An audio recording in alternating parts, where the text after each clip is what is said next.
turning 250, and it's time to rock out with our forefathers. American-made, battle-ready style for true patriots. Whether you're marching in the parade, grilling in the backyard, or raising a toast to liberty, do it in the gear that screams freedom.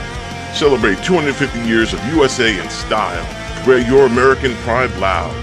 Trendjackers.etsy.com. Grab yours before the fireworks.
From Governor's Comedy Club in Levittown, this is Sports Bash presented by TicketBash.com. TicketBash.com, where memories are made affordable and where you'll never pay a service fee. Get the best seats at the best prices at TicketBash.com. Sports Bash is also presented by Ryan Anthony's Heating and Air Conditioning Service, keeping Long Island warm for over 18 years, serving their customers in Nassau and Suffolk with pride, honesty, and integrity. For more information, visit www.liboilers.com.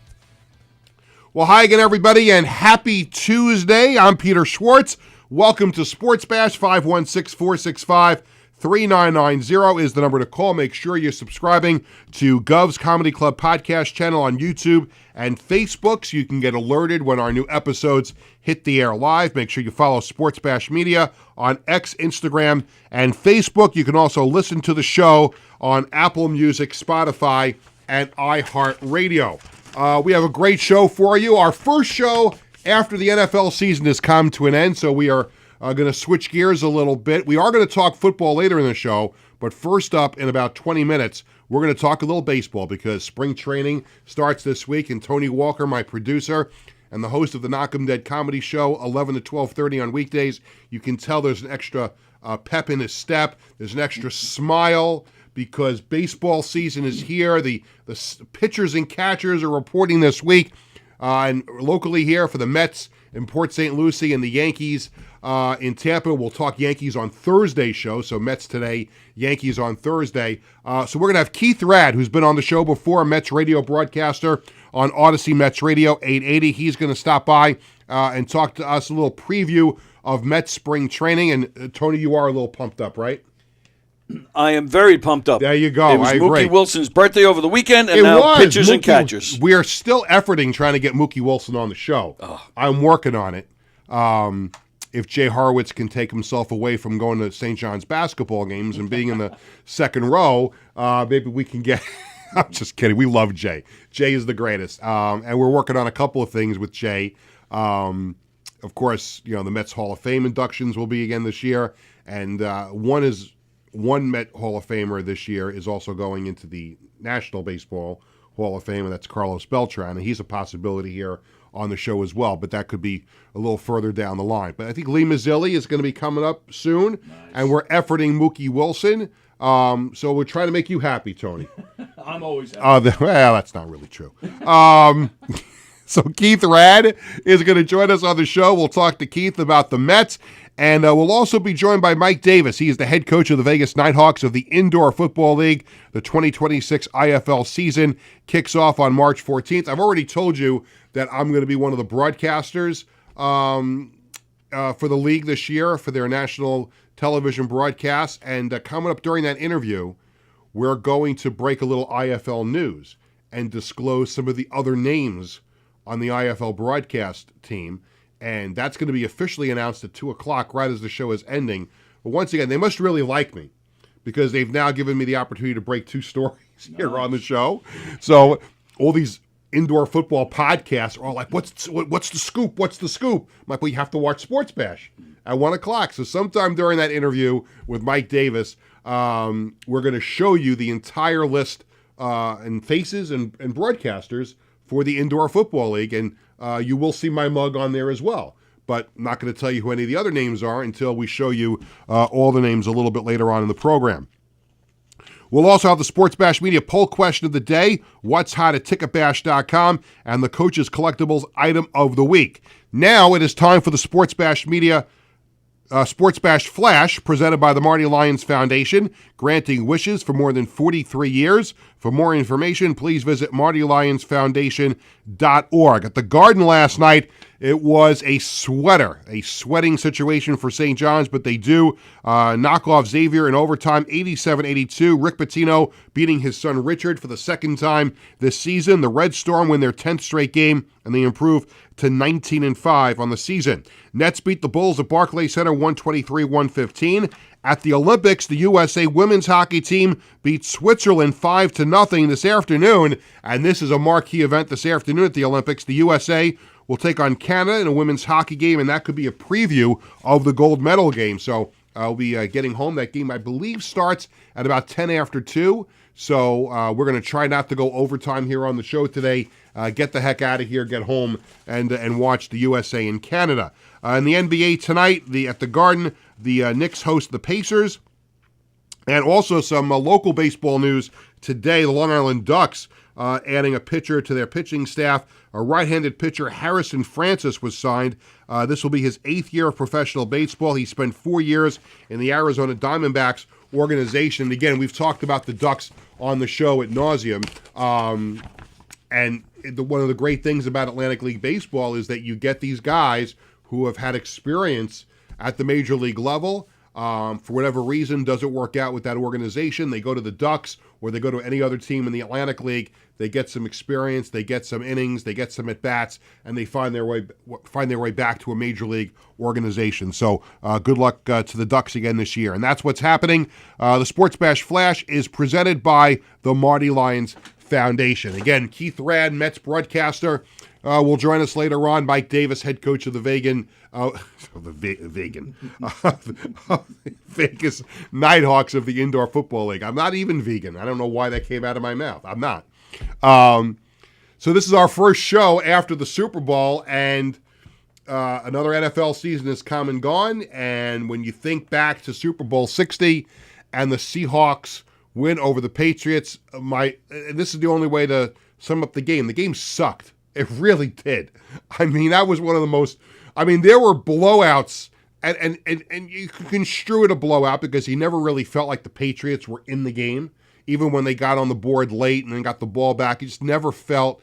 Drake May was banged up. He came into the game banged up. You just never felt that the Patriots were in the game. But there have been games that have been major blowouts that were more exciting than that game the other night. And look, I'm happy the Patriots lost. I'm glad that Seattle won. I'm really happy for Sam Darnold. But the NFL could not have been happy with that presentation, because it just was not a very good game. I know the Seahawks defense is very, very good. Even the Patriots defense is good, but that was just and I love football. I think it goes without saying how much I love football, but that was just a hard watch. It really was, and that's not what you want in the Super Bowl. I mean, for many, many years, there was that long run of blowouts in the Super Bowl, and it became a joke. And, is there ever going to be a competitive Super Bowl? And we finally started to have. Remember the Giants Super Bowl when Scott Norwood missed the field goal for the Bills at the end? That was an exciting Super Bowl.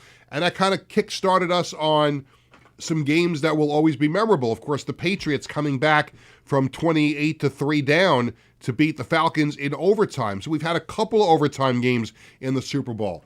And look, not every game is going to be a one-score game. I get it. It's the nature of football. But that was just, like, if I had any hair, that would have been like pulling my hair out watching that game the other night. So another NFL season is over. Next year, the Super Bowl 61, is going to be at SoFi Stadium in Inglewood, California. So there are two shots to have a home team in the Super Bowl next year. And what if it was both of them? Because the Rams are going to, Matthew Stafford is coming back. They will be one of the favorites in the NFC. And the Chargers are a playoff team. And another year under Jim Harbaugh. And you could have a Super Bowl where the two home teams in that stadium could be in the game. Of course, if the game was at MetLife Stadium, there would be zero chance of that happening with the Jets and the Giants playing in the Super Bowl. Although the Giants probably a little ahead of the Jets on the curve right now. But the SoFi Stadium will host Super Bowl 61 next year, and we'll see what happens. And I just, again, I love watching the Super Bowl, but that was just impossible. The other part of the Super Bowl that I wanted to talk about, and I want to try and talk about this without sounding controversial and without sounding political, because if you know me, you know that I don't talk politics. I talk politics with one person in my life, and that's my wife. And luckily, we share a lot of the same beliefs. I will never discuss politics on this show. I will never discuss politics on social media. I will never discuss politics on WFAN or any of the other platforms that I'm on. It's just not healthy to do that. And part of the reason it's not healthy is because of social media. And social media can misconstrue just about anything. I could wake up in the morning and tweet, "The sky is blue." And somebody will write back to me, "Well, that's a political statement that you said the sky is blue." Well, no, I woke up, I looked outside, the sky is blue. Somebody will take that the wrong way. So there was this whole controversy about Bad Bunny being the halftime performance at the Super Bowl. And when it was first announced, it didn't do anything for me. And it didn't do anything for me for no other reason was that I don't listen to his music. And he doesn't sing in English, so I don't understand his music. I don't feel his music. I don't get his music. But that is not a bad thing. That's just me. I know he's got a huge following, and I know there's been reports that it was the most watched Super Bowl halftime show ever. I get it. But not everybody who watches the Super Bowl gets him or understood him. And you have to understand that there's a wide variety of people who are watching the Super Bowl. Now, if you wanted to have him on as part of a bigger halftime show where maybe he came out and did a couple of songs and then other people came out. I just think they cut off the interest of a lot of people who don't follow his music. And when someone asked me on social media Sunday morning, are you going to watch the halftime show? And of course I wrote no. Now, I'm sitting there with my family watching the game. Of course I watched the halftime show. But when I said no, it sparked a few comments that I got, and a couple of them were really nasty, where somebody wrote back to me and said, oh, well, you're a this person's supporter, and you're that, and you're doing it too, you're hanging out with this person too much. That was not what my intent was. My intent was just to say, I'm not watching it because I don't like his music. And that's okay. It's okay not to like somebody's music. Just like someone says to me, did you watch the Ranger game the other night? No, I didn't. Why didn't you watch the Ranger game? The Rangers were on. Because I don't like the Rangers. So if Bad Bunny was on, listen, if I had another option, I probably would have done something else. But at that point, we got a house full of people watching the game. Of course I'm watching it. But it didn't do anything for me. I sat there, I was like, oh, Ricky Martin, that was good. Lady Gaga came out, that was good. And that's what I'm talking about. Like if you want that halftime show to hit all genres, then you have to advertise it as being all genres. And I bring this name up only because she's one of the biggest stars on the planet right now as well, and that's Sabrina Carpenter. So what would be the harm in having Sabrina Carpenter be the halftime performer, but then you say, with special guests, Bad Bunny and Beyonce, whatever, I'm making up names. But to come out and just say it was Bad Bunny, you knew, I don't know how Roger Goodell could be so short-sighted. How could you not think you were going to get blowback from people when you announced it? And that's my point, is that the NFL did themselves a disservice right from the start because you knew it was going to get bad publicity.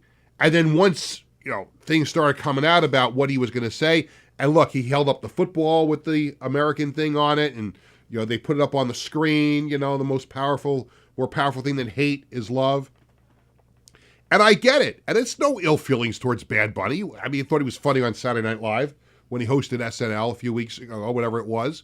But not everybody likes his music. And because you don't like his music doesn't make you a bad person. It doesn't. Not everybody likes Billy Joel.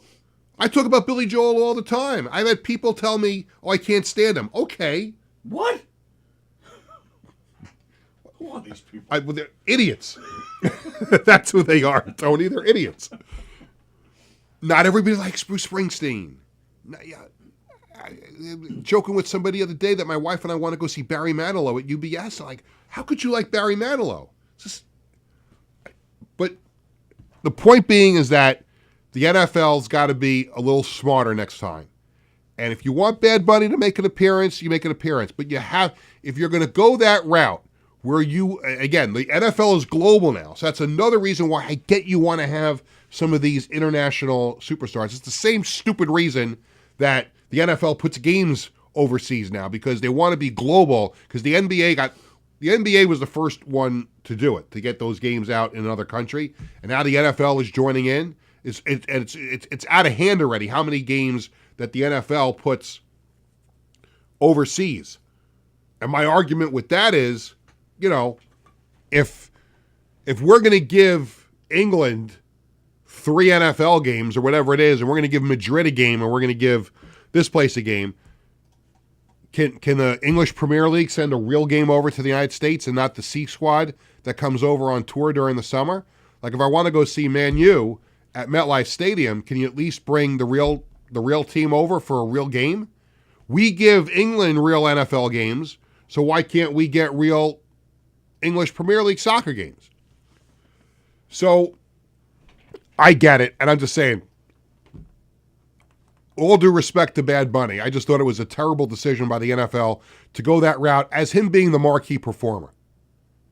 If you wanted to make appearance, that's fine. I just think the NFL did themselves a disservice by opening themselves up to all that criticism when they first announced it. And that's it.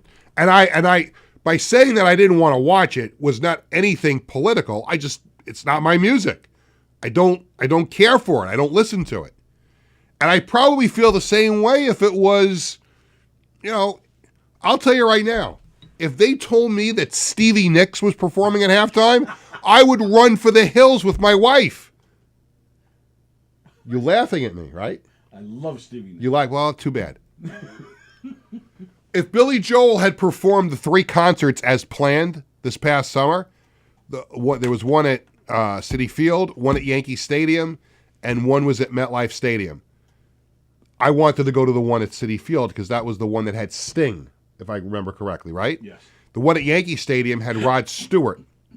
The one at MetLife Stadium had Stevie Nicks. Like, no freaking way I'm doing that.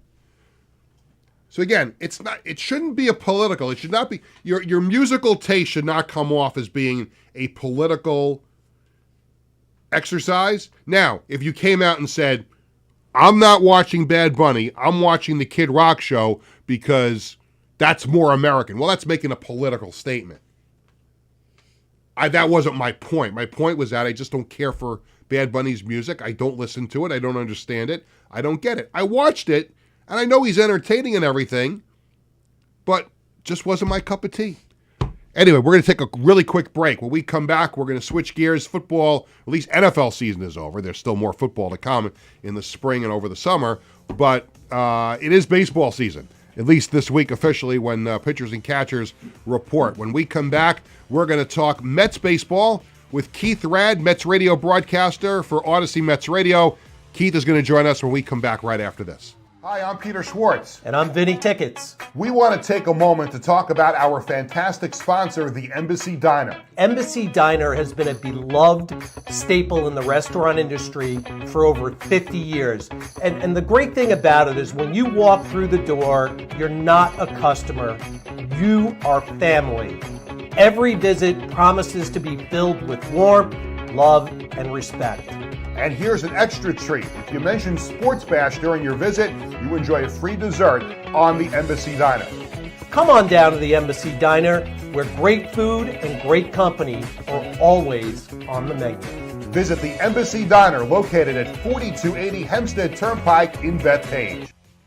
Welcome back to Sports Bash, presented by TicketBash.com. I'm Peter Schwartz. We'll get back to your calls at 516-465-3990. It is time for the Sports Bash Media Poll Question of the Day. It's brought to you by the Embassy Diner, located at 4280 Hempstead Turnpike in Bethpage. Every customer is considered family at the Embassy Diner. Mention Sports Bash, get a free dessert with your meal. We post a new question every Tuesday and Thursday on the Sports Bash Media X/Twitter page. Here is today's question, with the U.S. Olympic hockey team set to make their first appearance in Italy on Thursday. Should the NHL players be participating in the Winter Olympics? And, of course, you're talking to someone who's one of my favorite moments ever in sports history was the 1980 Miracle on Ice. That can never happen again with the NHL players being in it. Of course, the USA can still win, but you can never have the magic of the college kids upsetting the Soviet Union. So should the NHL players be participating in the Winter Olympics, yes or no? I'm voting no. Tony? I'm with you. No. You're with me? No. Yep. Go back to the college kids, right? Yep. Absolutely. There you go. And our poll question brought to you by the Embassy Diner in Bethpage. This is a great week if you're a baseball fan. Pitchers and catchers are reporting to spring training in Florida and in Arizona. And for us here in New York, that means all eyes on Florida. The Yankees are in Tampa, the Mets in Port St. Lucie. And today we're going to talk about the amazing Mets and a good friend of the program. He's been on a couple of times, one of the Mets' outstanding broadcasters on Odyssey Mets Radio 880. We welcome to the show my friend Keith Raad. Keith, it's Peter. How are you? Peter, good to talk to you. It is baseball season. We are days away. It is cold out, Keith. It's still cold. We have snow and ice on the ground. But does the thought of heading down to Florida pretty soon here make you feel a little warmer? Yes. Don't tell my wife that I think it's 70-something degrees down in Florida. I'll be on a plane next Tuesday, the 17th.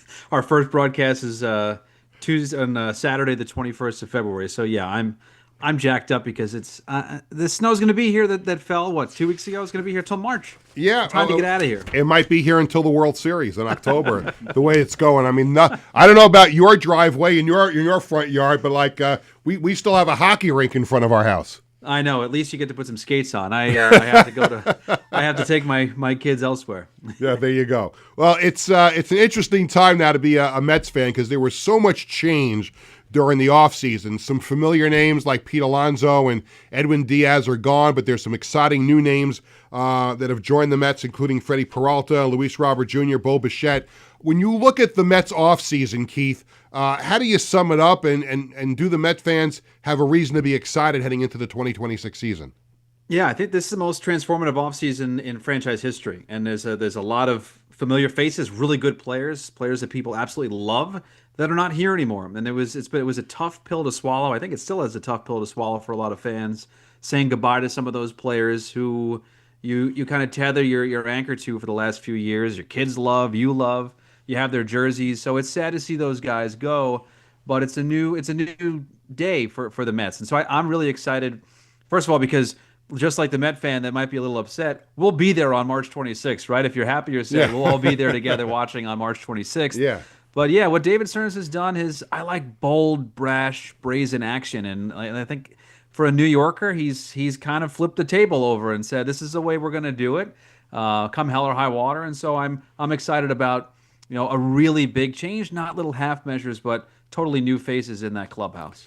I wonder, Keith, if the Pete Alonso home run against the Brewers and the run to the NLCS in 2024 kind of forced David Stearns to put his plan on hold for a year, because you wonder if Alonso doesn't hit that home run, does this plan go into effect a year earlier than it did? It's a great point. It's a great point, Peter. And I think at the time, we kind of thought that. Howie Rose, myself, Pat McCarthy in the Mets radio booth, we kind of thought that. I mean, the lasting image before that home run was a drop pop-up in foul territory a couple innings earlier, and going, is that it? Is that the last time we're going to see Pete Alonso make or not make a play in a Mets uniform? Mm-hmm. But I believe that is true. I think if the Mets get ousted right there in Milwaukee, Pete probably is gone, and who knows what the Mets looked like last year. But yeah, you're not far off from that. We're talking to Keith Raad, Mets radio broadcaster on Odyssey Mets Radio 880, with the Mets reporting the spring training this week in Port St. Lucie.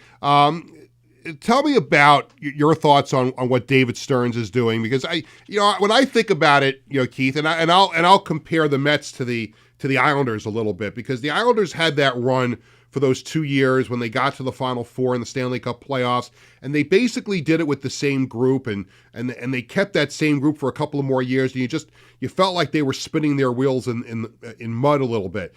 Same kind of thing with the Mets. Like, there's only when a group of players only take you so far, they're probably not going to get you to the next level. So it almost, while David Stearns got all this heat and all this criticism from Met fans and the media, whatever, for getting rid of and jettisoning some of these popular players, you almost have to give him a little bit of credit here, because if he felt in his mind, and that's his job, is to put a World Series contender on the field, if he felt this group was not going to go any further than he already had, I think he owed it to the whole organization and every single fan to switch things up a little bit and change the group, because if that group wasn't going anywhere, you might as well change the faces and try and get to the promised land with some other names.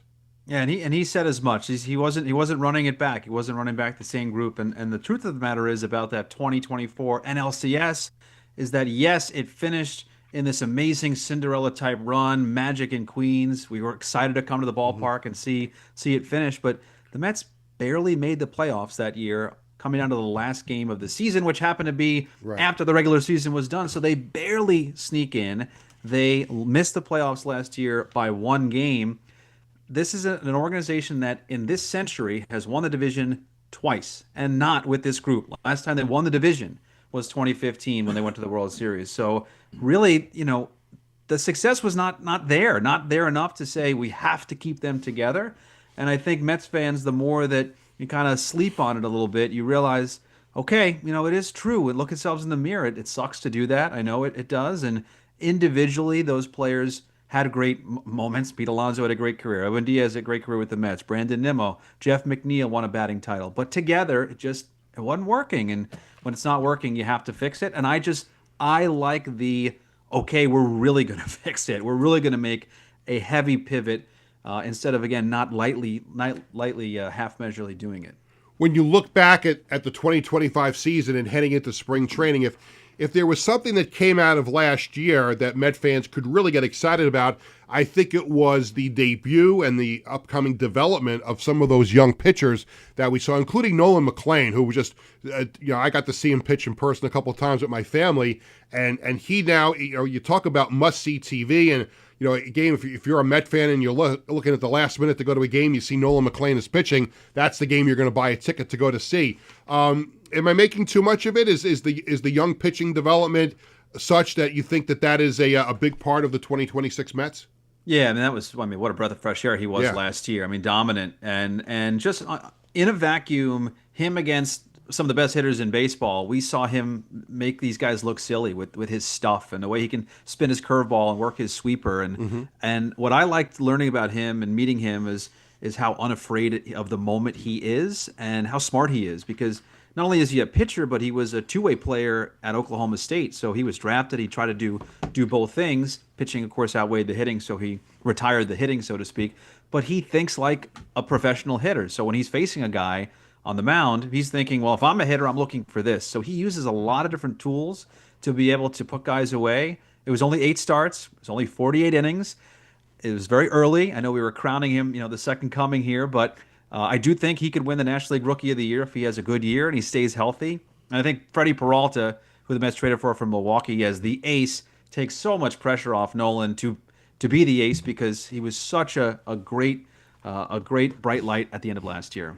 A risky trade, though. I think it'll be great for the Mets this year because Peralta's a heck of a pitcher, but obviously he'll be a free agent at the end of the year. In your mind, does the reward outweigh the risk when you trade for a player like that going into the final year of his contract? Yeah, it's kind of funny. They traded Brandon Sproat, who was maybe one of the young pitchers that they would have had coming up that we saw debut last year. They traded Jet Williams, who I think the Brewers made a trade yesterday with Boston to kind of get Jet Williams almost on the big league roster. So both those guys will probably make some impacts from Milwaukee for the next 6 years, 4 years, 5 years, a long time. But with Freddie Peralta, he has a lot of history with David Stearns in Milwaukee, and they kind of know what he's about. He knows what they're about. And people have said, oh, they're going to sign him to an extension.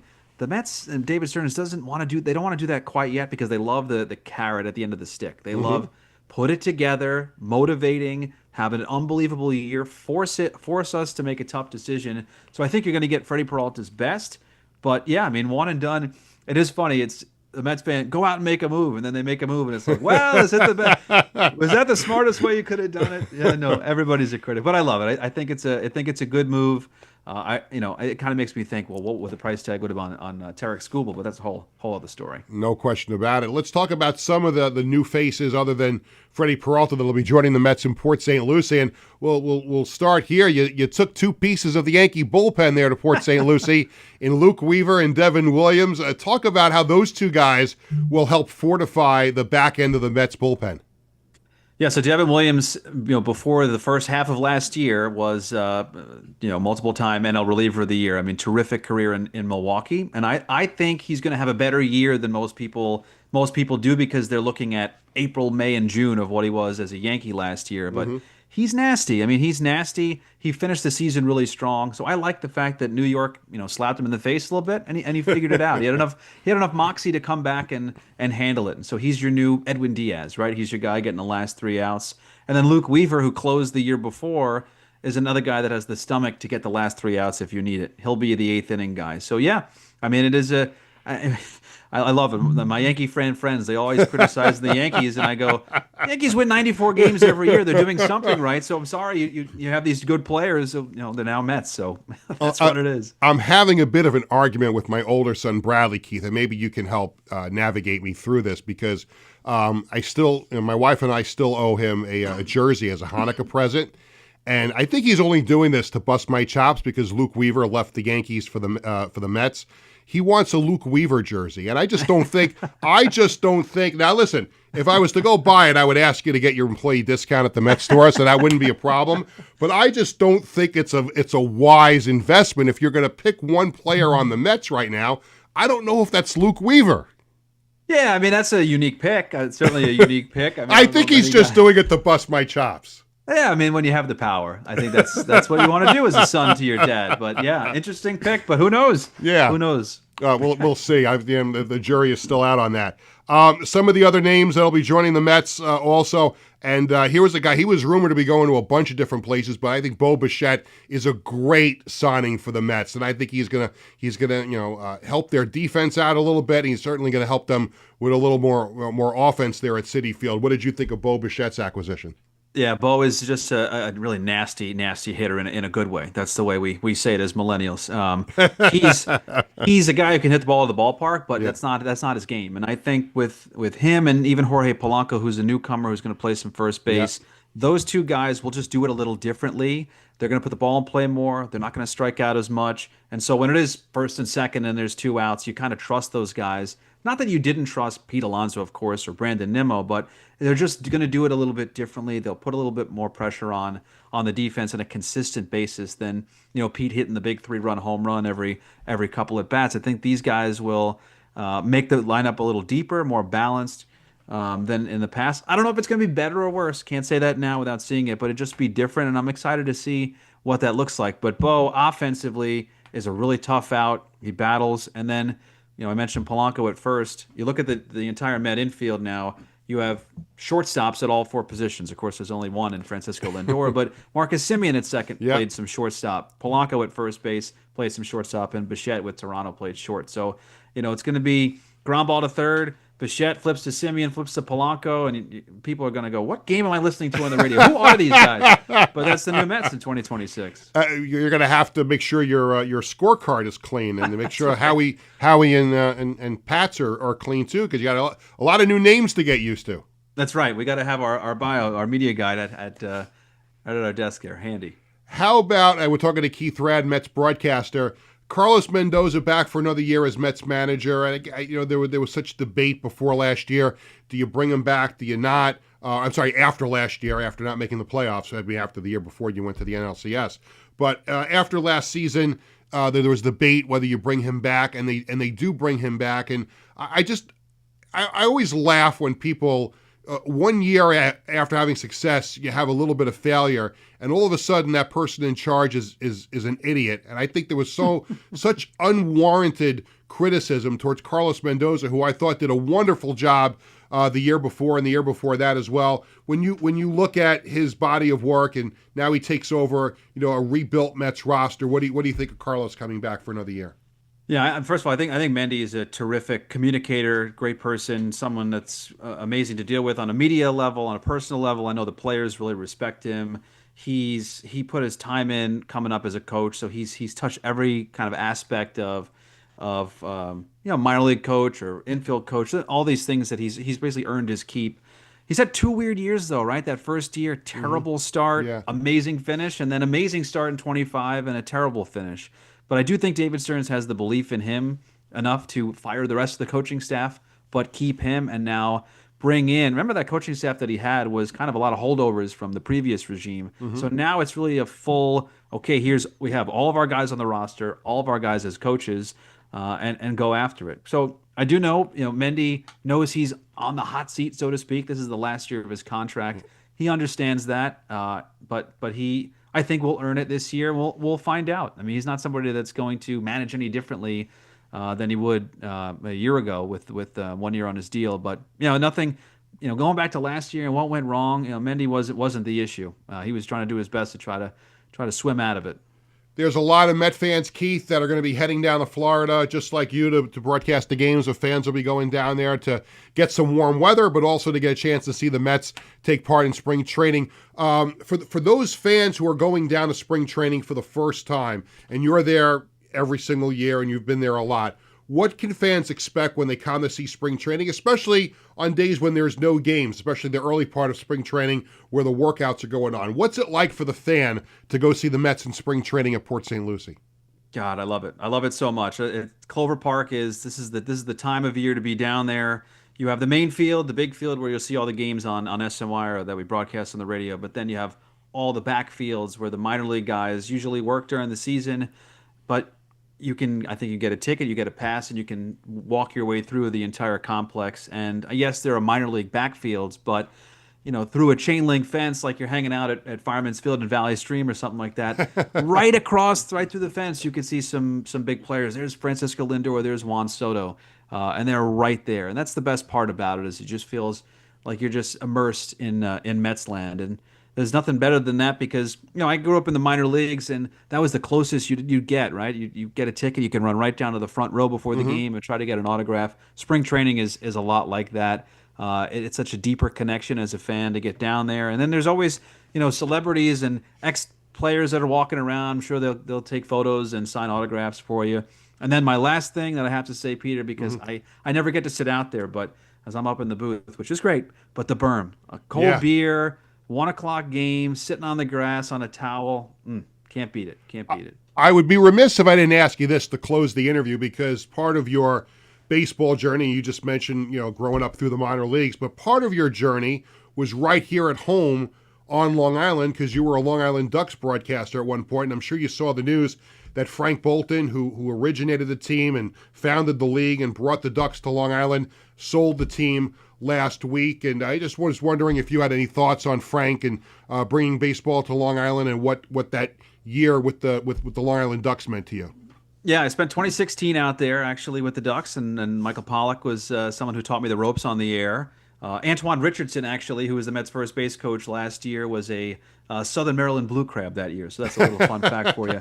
But the Ducks are, primo. They always do a great job, and they're always challenged to keep that standard high. So Frank Bolton and Mike Pfaff, of course, Mike's been running it. Frank has owned it. He's on a lot of teams in the league. He wants the league to succeed. So, my hat's off to him. I applaud him for what he's built. And knowing him and knowing what the Ducks mean to Suffolk and Long Island is that when he passes the keys to somebody else, you get that little, nudge at the door. Don't mess it up kind of thing, because we got a good thing going. So congratulations to Frank and everyone with the Ducks on their new chapter. No question. Keith, thank you so much for spending some time with us on the show. Enjoy Florida and spring training, and we'll see you when the regular season starts in Flushing come March and April. Talk to you soon. All right, Peter, let me know about that Weaver jersey employee discount. We'll yeah, you know what? I'm going to take it under advisement, and we'll see. I'll text you the credit card information if we need to get it, okay? Perfect. You got it. See you guys. All right, thanks. Keith Raad, the outstanding Mets radio play-by-play announcer, along with Pat McCarthy and Howie Rose. Boy, what a great listen. And then the Mets have been blessed, Met fans have been blessed over the years, that it's really been, someone leaves that team and they find the right person to fill in, and that is a great listen. And when Howie Rose does decide to step aside, boy, the Mets are in great hands with Keith and Pat, and obviously they'll find a third person to join them. But I'm not kicking Howie Rose out the door. Well, Peter's kicking Howie Rose out the door. No, I'm not. I'm just talking about how good Keith Raad and Pat McCarthy are as young Major League broadcasters. Well, now that I put my foot in my mouth again, let's check in on what's hot at ticketbash.com. The Knicks hosting the Pacers tonight at Madison Square Garden. Monster Jam is coming to UBS Arena February 14th through 16th. Tony, are you interested in the Monster Jam? Sure. Okay, good. I imagine you can't sit too close to that because you'll get dirty with all that dirt flying all over the place. Bring headphones. Headphones, yes, absolutely. Bring headphones. Brandy Carlisle, who did an amazing job singing America the Beautiful at the Super Bowl, will be at the Garden this Friday, February 13th, and Saturday, February 14th. Get the best seats at the best prices with no service fees at ticketbash.com. By the way, I bring up February 14th because it is Valentine's Day on Saturday, and Brandy Carlisle will be at the Garden. By the way, did you see that the date for next year's Super Bowl is Valentine's Day, February 14th? That's romantic. Very romantic. Well, my wife loves football, so I don't think it's going to be a problem. We're both, really depressed Jet fans, but nothing brings you together like football. But I wonder how that's going to affect relationships next year when the Super Bowl is on Valentine's Day. Interesting. Food for thought.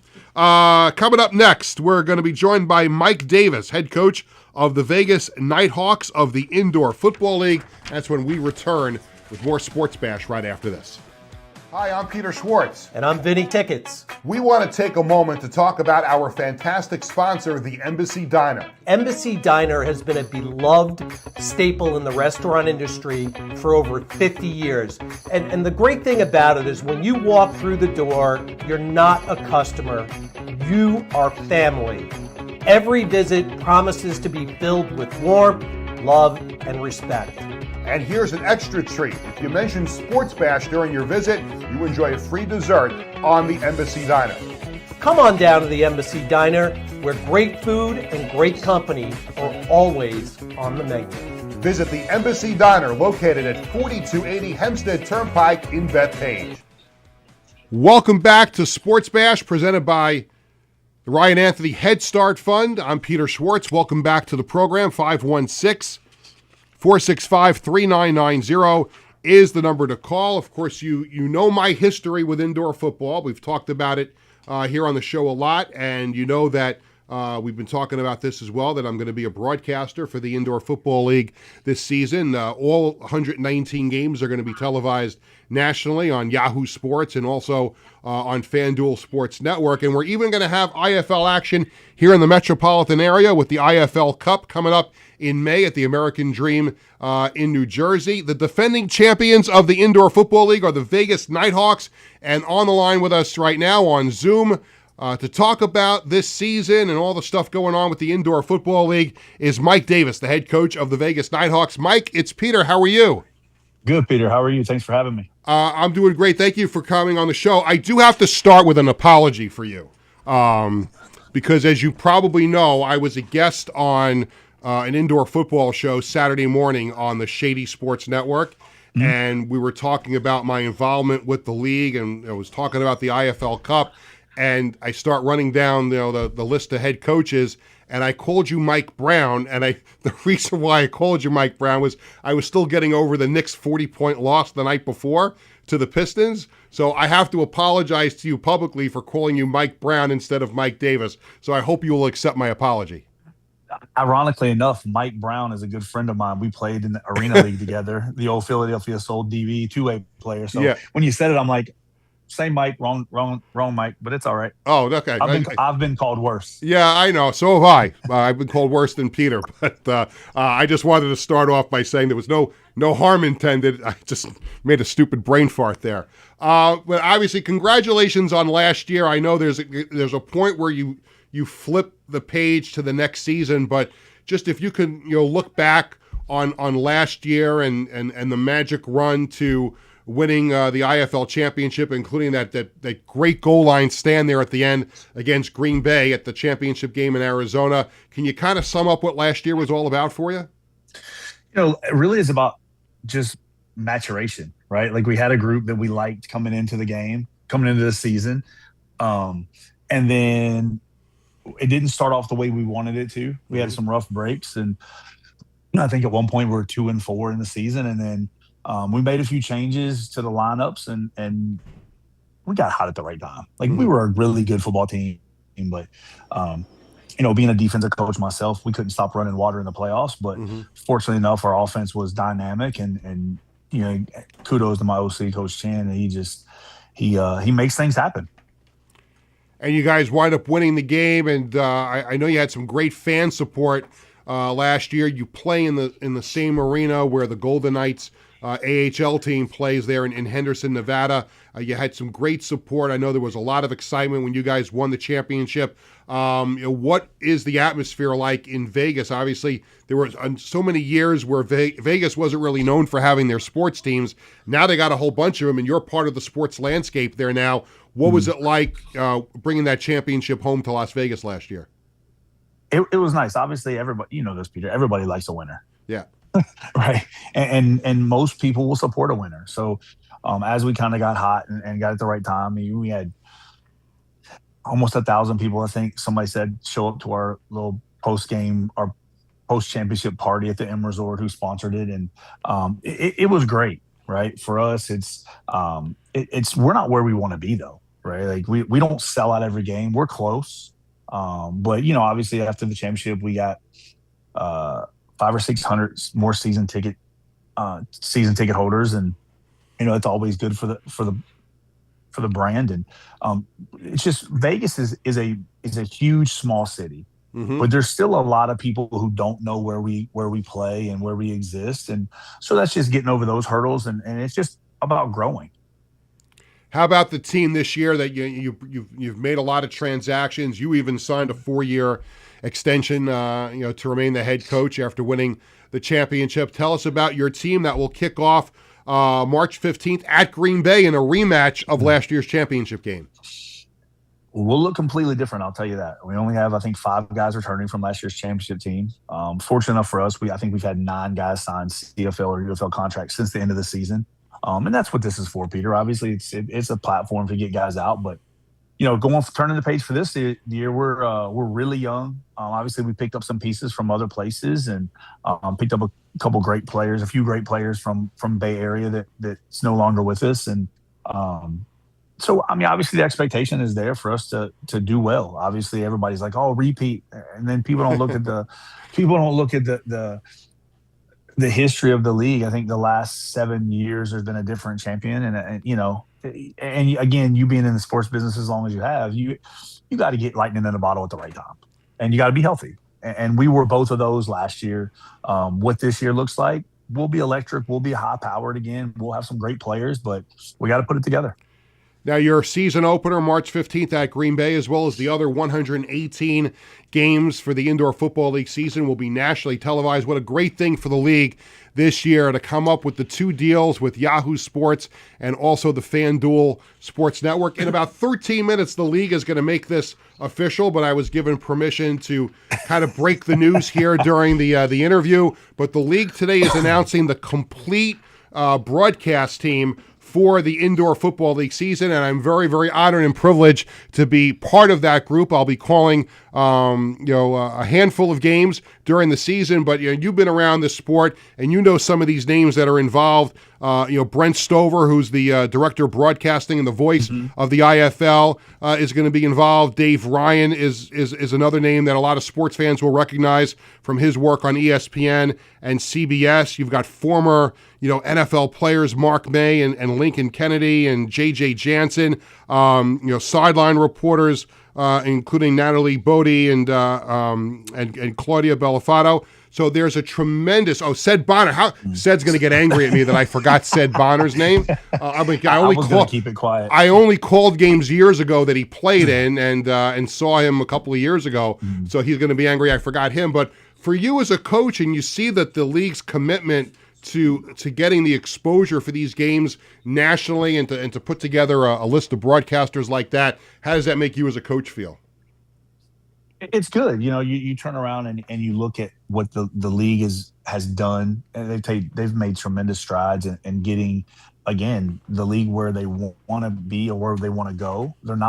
We're not there yet.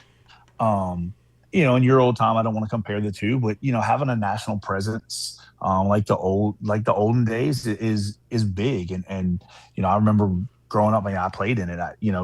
Seeing it on TV and stuff like that in the old AFL, and to have guys like Sed Bonner, Super Bowl champs Sean King, Lincoln Kennedy, like all those guys that people are a brand awareness, we'll just call it that, right? Your historians in the game of football, period, whether it's indoor, outdoor, whatever. It just gives more legitimacy to the league and to the players. First game I'm going to do is April 5th, Quad City at Orlando. I'm going to be working with Eric Coleman, another name to mention on the list, and there's so many great names on the list. I can go through the whole list, but I know I'm going to miss somebody. But people can see the announcement officially at 2:00, and hopefully I get a Vegas game. I'd like to come out to Vegas and see a game. I told Jared Widman, who is the IFL president of business operations, I'm like, if anything else, my family and I would love to go to Vegas for a game. So maybe we can work something out where I can get to do a game in Vegas. Let me know. You're doing both the American Dream games, correct? I'll be the PA announcer. I was going to get to that. Announcer. I'm going to be the PA announcer at American Dream, and that's another great event in of itself that we were going to get to. So the American Dream in New Jersey is going to host the first ever IFL Cup. May 18th, it'll be Vegas against Orlando and Arizona against New Mexico. Then on May 24th, it's the consolation game and the championship game. And for you, for the league to put on this kind of event in a neutral site market, to get exposure in the number one media market in the country, how cool is this event going to be?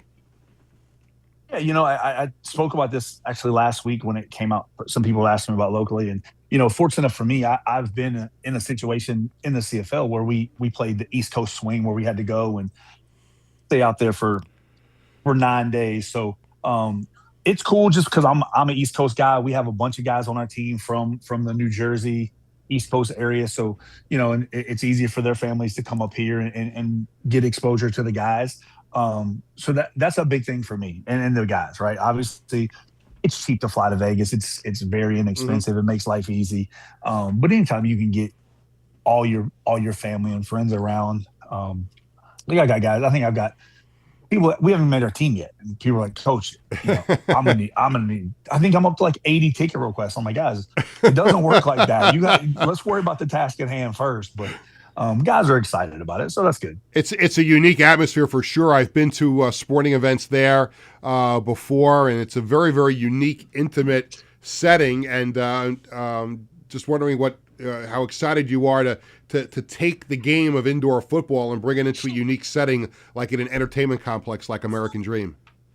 Yeah, I think that's what people forget. We are in an entertainment business, right? Yes, it's football, and yes, it's very competitive, and we want to win.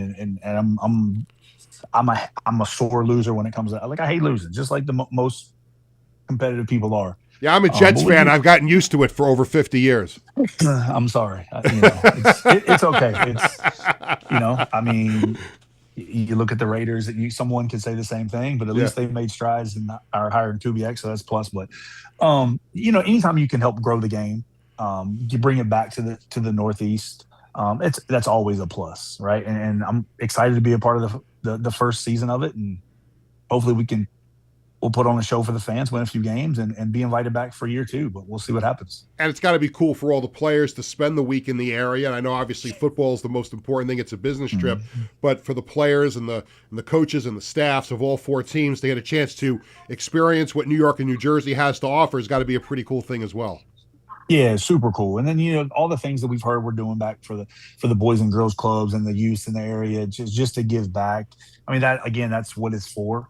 I think they're doing a huge kids camp or football camp on Saturday before the Sunday finals and the consolation game. So we'll all be involved in that. And who knows what we'll have in plan, what they have in store for us. They haven't told us everything yet. They just said we'll have a busy week, and obviously the main thing is football, but you have to do what's right in the community and give back to the people and the kids. No question about it. Mike, thank you so much for spending some time on the show. Congratulations again on the championship last year. Good luck this year. I'm excited to be a part of the Indoor Football League this year and hope to see you somewhere down the road. Hopefully before the IFL Cup, but certainly hope that I wind up with a Vegas trip so I can come out and experience what a Vegas game is all about.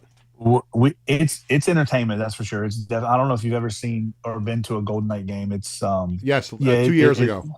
Okay, so it's the same people do theirs, do ours, and it's obviously it's in-house people, so they put on a show, and it's you can go through one of our games and keep the hair on your arm stood up the whole time because there's something always going on. So that's awesome. Mike Davis, head coach of the Vegas Nighthawks of the Indoor Football League. Thanks again, and we'll see you soon.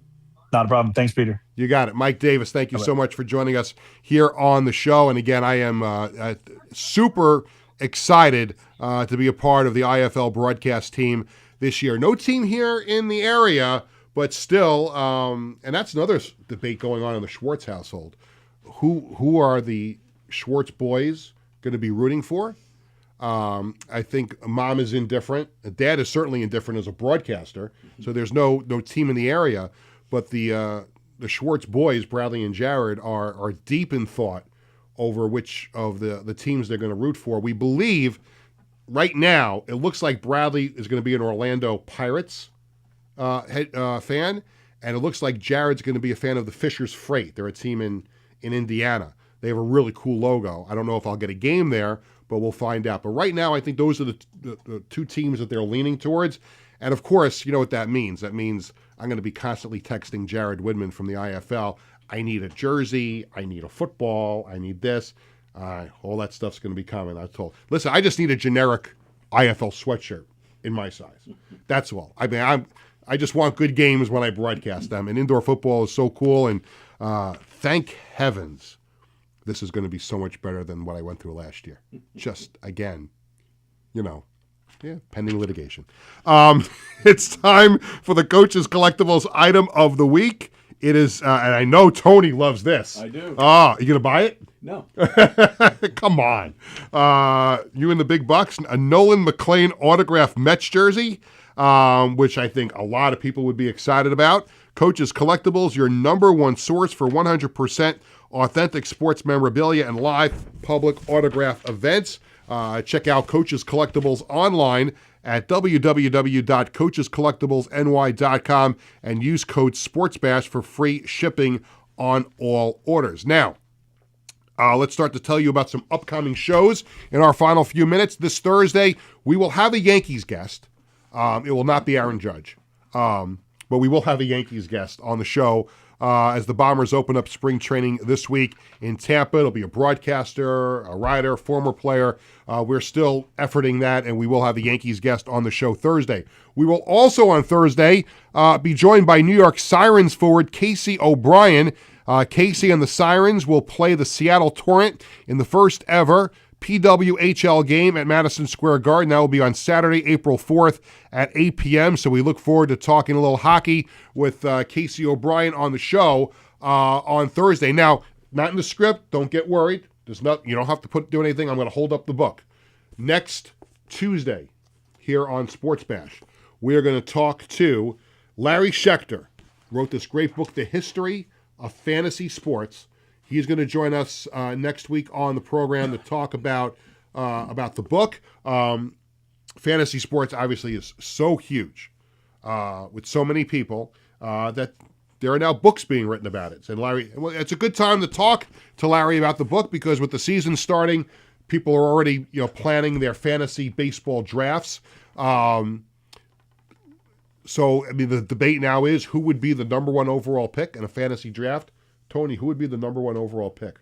If you and I don't play fantasy sports either, I don't even know what the right algorithms are for because my kids think I'm idiots. Like if I was doing a football draft, I'm like, oh, take this guy. Yeah, but you don't get enough points for that. You got to draft a running back that's going to catch passes. And you got to do this. So I would imagine, is Aaron Judge or Shohei Ohtani would be the number one pick. That would be my I mean, guess. you have to get points in all different categories, and I guess he would give you points for hitting and also for pitching this year as he comes back from the injury. That would be my guess, the best players. But like you said, the algorithms and the point system, it's always so weird that sometimes it's not who you think it would be. So, right. Yeah, I'm not really like as a Yankee fan, if I had the first pick in the draft, I would want to take Aaron Judge. Right. But is Aaron Judge the right pick to take in the at some point in the first round, depending on how many teams are in your league, I would think still he'd be a smart pick in the first round. I wouldn't want the pressure of having the first pick. Well, I bet you Larry Schechter knows. I think we'll ask him that question. Maybe we'll do a mock draft here on the show. Good idea. But we could only draft Mets and Yankees. How about if we did that? How about if here on the show we can get Leanne Burgess involved, our social media coordinator, and maybe we'll get it for maybe Vinny Tickets will join in also. If we just had a snake, and snake means you go top to bottom and bottom back up the top in the next round. I know that about fantasy drafts.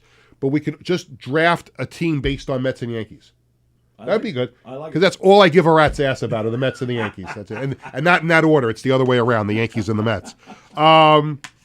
And that will do it for this edition of Sports Bash, presented by TicketBash.com and Ryan Anthony's Heating and Air Conditioning Service. Thanks to my guests, Keith Raad and Mike Davis. Thanks to Tony Walker and everyone here at Governors. Thanks to our social media coordinator, Leanne Burgess. Sports Bash is sponsored by the Embassy Diner in Bethpage, Coaches Collectibles, and by the Marty Lyons Foundation. Thanks to everyone for watching and listening. Sports Bash is back on Thursday at 1 o'clock. Have a great day, everybody. We'll see you on Thursday.